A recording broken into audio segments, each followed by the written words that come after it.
Rural health centre हिंगोरजा में solar प्लेटूं गुम थियण गुझारत बणियल मुक़रर एमएस ख़ामोशी इख्तियार करे वरिती। मरीज़ सख़्त परेशान बणियल आहिनि। इन हवाले सां वधीक तफ़सील ॾेई रहियो आहे हिंगोरजा मां सीएन न्यूज़ जो रिपोर्टर इंसाफ़ अली मंगणे जो। जी इंसाफ़, छा तफ़सील आहिनि?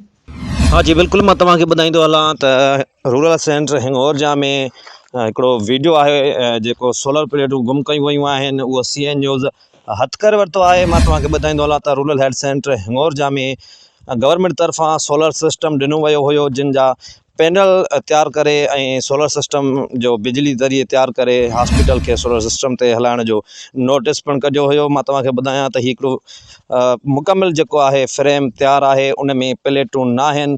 उहे प्लेटूं गुम कयूं वयूं आहिनि या हॉस्पिटल जे हमले पारां पाण विकिरो कयूं वयूं आहिनि या कंहिं डॉक्टर तौर ते या एमएस तौर ते पंहिंजे घर में यूज़ कयूं वयूं आहिनि।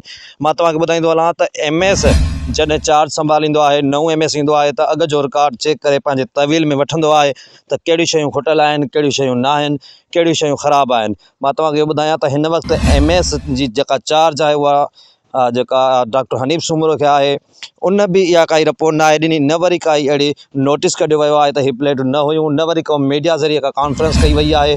आसपास जे इलाइक़नि इहो मुतालबो कयो आहे health minister, health secretary DSO Kharpur ऐं हेल्थ सखर डायरेक्टर खां त फौरी तौर ते नोटिस वठी ऐं हिन जी कार्रवाई जी जेका आहे मुकमिल कार्रवाई कई वञे ऐं जांच कई वञे। महिरबानी इंसाफ़ तफ़सीलन खां आगाह करण जे लाइ।